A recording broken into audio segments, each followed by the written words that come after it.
واللہ ما طلعت شمس ولا غربت.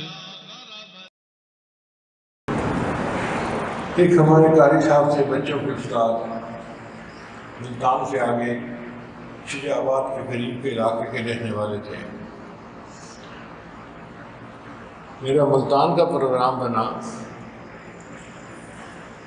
کہ وہ آئے بھی سنے آپ ملتان ٹائم دے رہے ہیں. ہاں بھی دے رہے ہیں.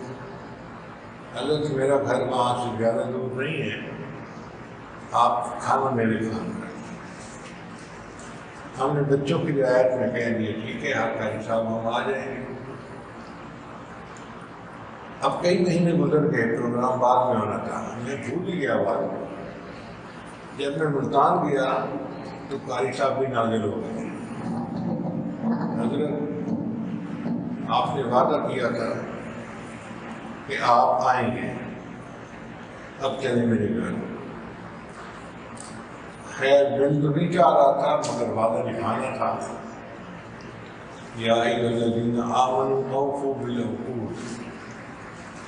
تو میں ان کے ساتھ گاڑی میں بیٹھ گیا. وہ مجھے ایک گاؤں میں لے گئے. اب گاؤں میں کمرے میں بیٹھا سوچ رہا ہوں کہ اگر میں ملتان میں آج رات کا پروگرام کرتا تو ہزاروں لوگ پروگرام سنتے اور ان کا فائدہ ہوتا. یہ قاری صاحب مجھے کھینچ کے یہاں لے آئے دیہات میں تو یہاں تو فائدہ نہیں ہوگا اتنا. میں نے کہا قاری صاحب آپ نے میرے ساتھ اچھا نہیں کیا. کیوں حضرت؟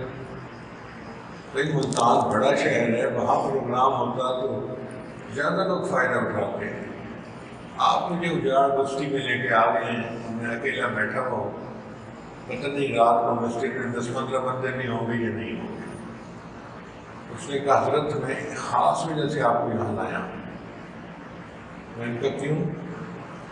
اس نے کہا اس لیے کہ اس گاؤں کی 200 سال کی تاریخ ہے کہ اس کے ہر گھر کے اندر کوئی نہ کوئی قرآن مجید کا حافظ ہر وقت موجود ہوتا ہے. 200 سال میں ایک دن بھی ایسا نہیں آیا کہ کوئی گھر حفظ والے بچے سے خالی ہو. اس لیے اس بستی کا نام ہے حافظ والا. تو ہم نے وہ حافظ والا گاؤں نہیں دیکھا. آپ حیران ہوں گے کہ آج کے اس دور میں جو مادی دور ہے اور دنیا کی ریل پھیل کے پیچھے لوگ بھاگ رہے ہیں, چمک دمک نے انسان کو اندھا کیا ہوا ہے.